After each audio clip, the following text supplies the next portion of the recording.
नमस्कार। मैं दिव्यांशी आप सभी का स्वागत करती हूँ स्टडी आईक्यू पर। आज इस इंटरव्यू सेशन में हमारे साथ जुड़े हैं रजत गुप्ता जी, जिन्होंने आईबीपीएस पीओ 2021 एग्जामिनेशन क्लियर किया है। साथ ही बता दूं तो he is currently working as SBI clerk. Welcome Rajat and lots of congratulations. दो thank you examination ma'am, thank you so successive much. Years में। Thank you ma'am. रजत, कैसा लगता है when you see your trajectory to be moving in a very fine direction? It feels really good ma'am. काफ़ी समय से इस चीज़ के लिए मैं प्रिपेयर कर रहा था और स्टार्टिंग में काफ़ी अनसर्टेनिटी थी, बट जैसे-जैसे प्रिपरेशन और अच्छी होती गई, मेरे कॉन्सेप्ट्स मजबूत होते गए और मैंने कई सारे एग्ज़ाम दिए। इनिशियली कुछ फेलियर्स भी मिली मुझे। मुझे कुछ एग्ज़ाम्स में सक्सेस नहीं मिली, पर फिर मैंने वेट किया और मैंने और अच्छे से प्रिपरेशन की। तो उसके बाद मुझे एसबीआई क्लर्क में मैं सक्सेसफुल रहा।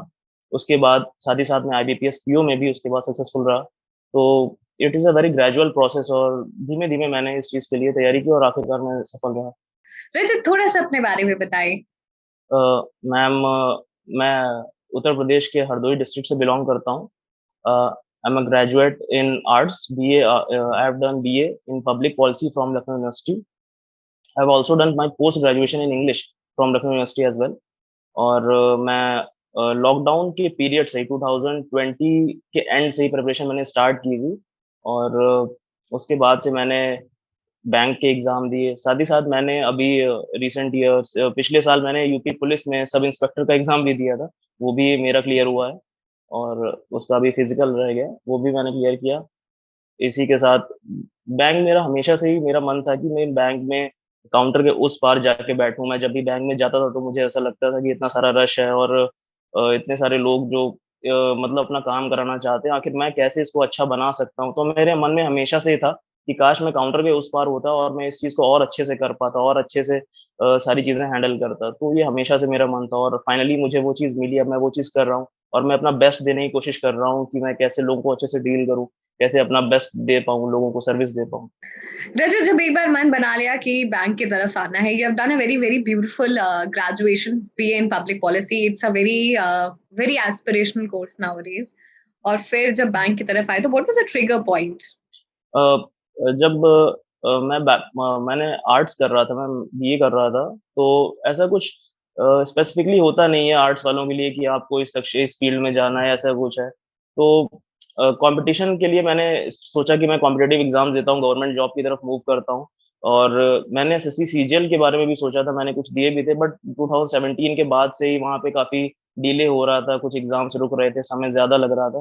तो मैंने अपना शिफ्ट जो फ़ोकस था वो बैंक की तरफ किया, जहाँ पे काफ़ी जल्दी रिज़ल्ट्स मिलते थे और इसी के बाद मैंने स बैंक के बारे में सोचा देने का। बैंक का जो सिलेबस था वो मुझे काफ़ी इंटरेस्टिंग लगा, जो चीज़ें उसमें पूछी जाती थीं वो ऐसा था जिनमें मैं अच्छा कर सकता था। जैसे कि मैं इंग्लिश में ठीक कर सकता था, अच्छा कर सकता था, रीज़निंग मुझे अच्छी लगती थी करना और मैथ पे मैं बिल्ड कर सकता था। थोड़ा समय लगा मुझे मैथ को स्ट्रॉन्ग करने में, पर मैंने मैथ पे भी अच्छी कमांड बना ली।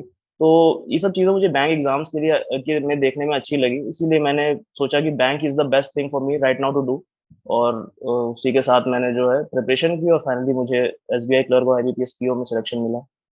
जब हम तैयारी करते हैं तो एक बार जो भी बैंकिंग एस्पिरेंट्स होते हैं वो एक स्ट्रैटेजी अपनाते हैं और अलग अलग एग्जामिनेशन में they apply the same strategy. तो आपकी क्या स्ट्रैटेजी थी? और हर एग्जामिनेशन के कुछ स्पेसिफिकेशंस अलग होते हैं, तो उन स्पेसिफिकेशंस को टारगेट करते हुए आपकी स्ट्रैटेजी कैसे मूल्ड अप होती थी?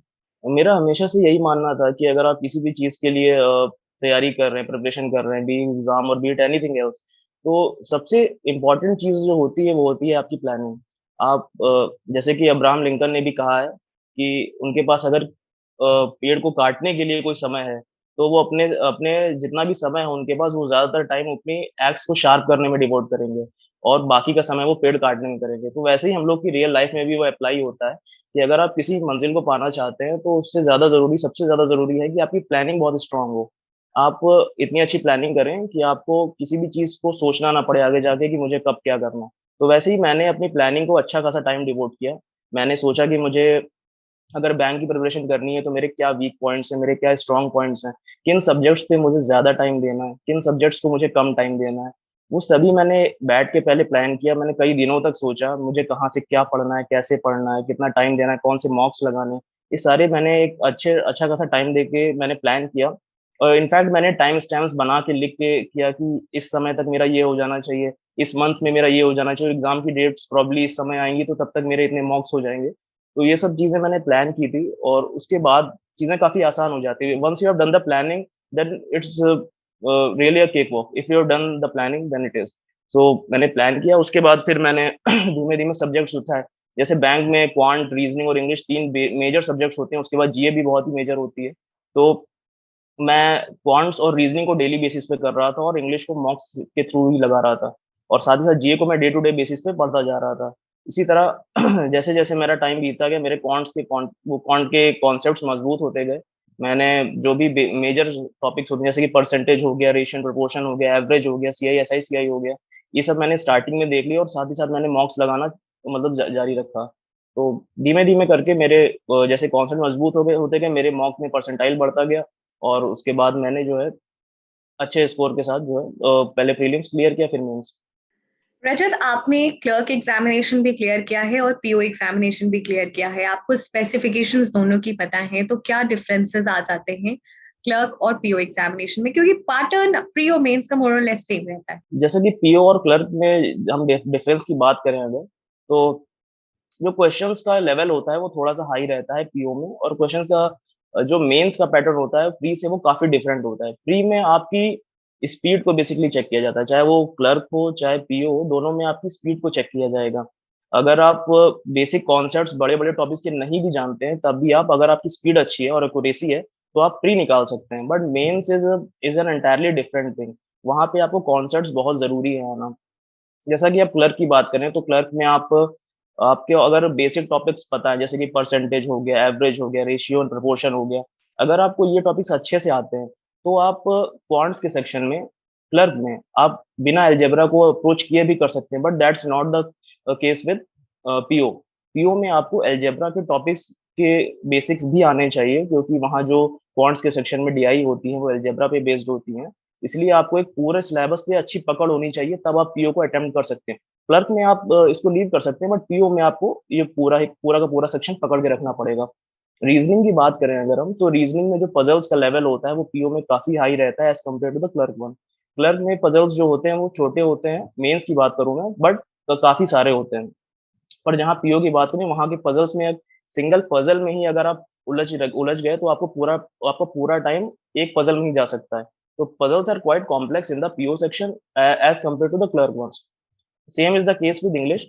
इंग्लिश में भी जो क्वेश्चंस होते हैं, हम क्लर्क के मेंस में अगर हम बात करें, अगर आपकी अच्छी पकड़ है इंग्लिश पे, तो आप पूरा का पूरा मेंस का पेपर सॉल्व कर सकते हैं इंग्लिश का। क्लर्क की बात करें, पर अगर आपकी पकड़ अच्छी नहीं है तो आप जो है अगर आप पीओ की बात करें तो पीओ में आपका कितनी भी पकड़ अच्छी हो, आपको कुछ ना कुछ क्वेश्चंस रह ही जाते हैं। क्योंकि मैंने जब मेंस का वो पीओ का मेंस पेपर दिया आईबीपीएस का, तो मुझे लग रहा था कि मैं सारे क्वेश्चंस अटेम्प्ट कर लूंगा और मैं कॉन्फिडेंट था, बट फिर भी कुछ क्वेश्चंस मुझसे छूट ही गए। इंग्लिश के सेक्शन में कुछ क्वेश्चंस छूट ही गए, क्योंकि मुझे लगा कि मैं ये बाद में अटेम्प्ट कर लूंगा, बट टाइम की वजह से, टाइम ना होने की वजह से मेरे वो छूट गए क्वेश्चन। तो आपको, अगर आप दोनों ही चीज अटेम्प्ट कर रहे हैं, तो क्लर्क भी कर रहे हैं और पीओ भी कर रहे हैं, तो आप स्टार्टिंग में तो अपने बेसिक सब्जेक्ट्स लेके चलें, जैसे कि percentage, average, SI CI, ratio वगैरह, ये सब आप अप्रोच करें। बट साथ ही साथ ये सब खत्म होने के बाद, एक बार आप इन सब में अच्छे हो जाएं, एक्सपर्ट हो जाएं इन सभी में, उसके बाद आप टफ टॉपिक्स की तरफ मूव करिए। आप इसके बाद जो बड़े बड़े टॉपिक्स हैं जैसे कि प्रॉफिट एंड लॉस हो गया और मिक्स्ड एंड लिगेशंस के क्वेश्चंस हैं, उनको भी आप अप्रोच करिए। आप छोटे टॉपिक्स पर ही मत रहिए और आप बड़े टॉपिक्स की तरफ मूव करिए, जैसे जैसे आपके कॉन्सेप्ट स्ट्रांग होते जाते हैं। रजत, ये तो हमने काफी डिटेल में चर्चा कर ली कि प्रीलिम्स और मेंस की किस तरीके से तैयारी करनी है। प्रीलिम्स और मेंस के बीच का जो समय है उसको कैसे जुडिशली वाइजली यूटिलाइज करना है, रिवीजन करना है। हाँ, हम लोग अक्सर ये गलती करते हैं कि वेट करते हैं कि प्रीलिम्स हमारा हो जाए, रिजल्ट हमारा आ जाए, उसके बाद हम मेंस की प्रिपरेशन करेंगे। बट ये सही तरीका नहीं है करने का। हमें क्या करना चाहिए, प्री की प्रिपरेशन के साथ ही साथ मेंस की प्रिपरेशन करनी चाहिए, क्योंकि प्री की प्रिपरेशन में आप एक बार आप उस लेवल पे पहुंच गए।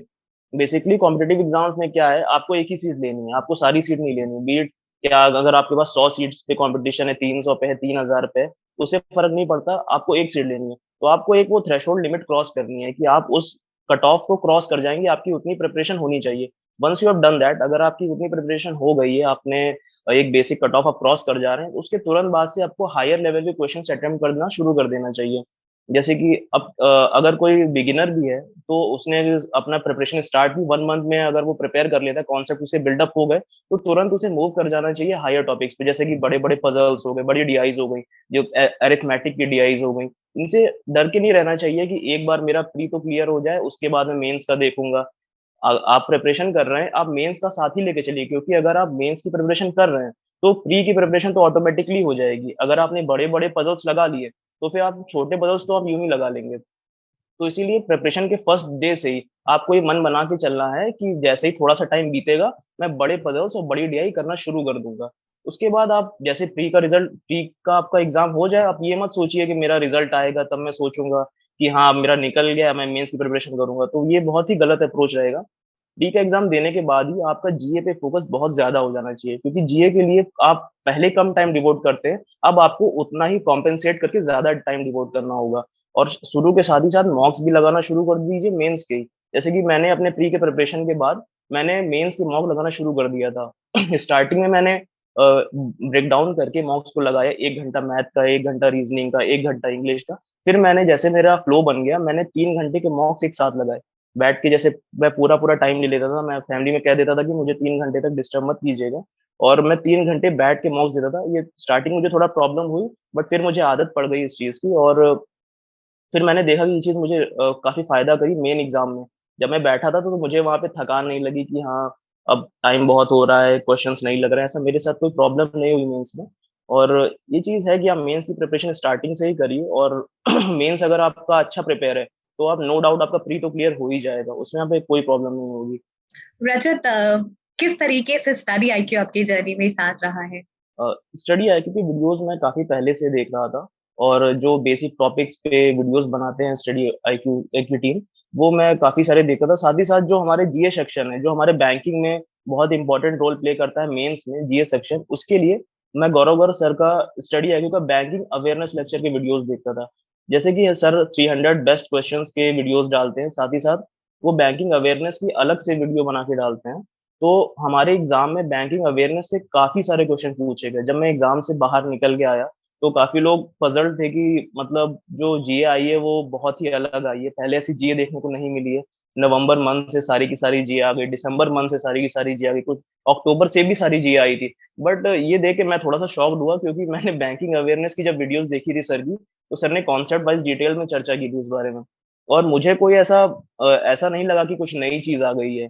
वो ऑलरेडी सर ने कॉन्सेप्ट वाइज़ बताया था। अक्सर हम क्या करते हैं ना, कि जीए की कोई पीडीएफ उठा ली और हम लोगों ने उसे पढ़ना शुरू कर दिया, और पीडीएफ के हम 10 पन्ने, 20 पन्ने, 30 पन्ने में तीसरे पन्ने पे पहुँचते-पहुँचते पहला पन्ना हम भूल जाते हैं कि अच्छा क्या था उसमें। तो ऐसे जीए पढ़ने से कोई फ़ायदा नहीं होता है। मेरा मानना है कि अगर आप जीए पढ़ रहे हैं, तो आप कॉन्सेप्ट वाइज़ पढ़िए। तो सर ने वैसे ही सर बहुत स्लोली पढ़ाते थे बैंकिंग अवेयरनेस में, आप कॉन्सेप्ट पे ज़्यादा फ़ोकस करते थे।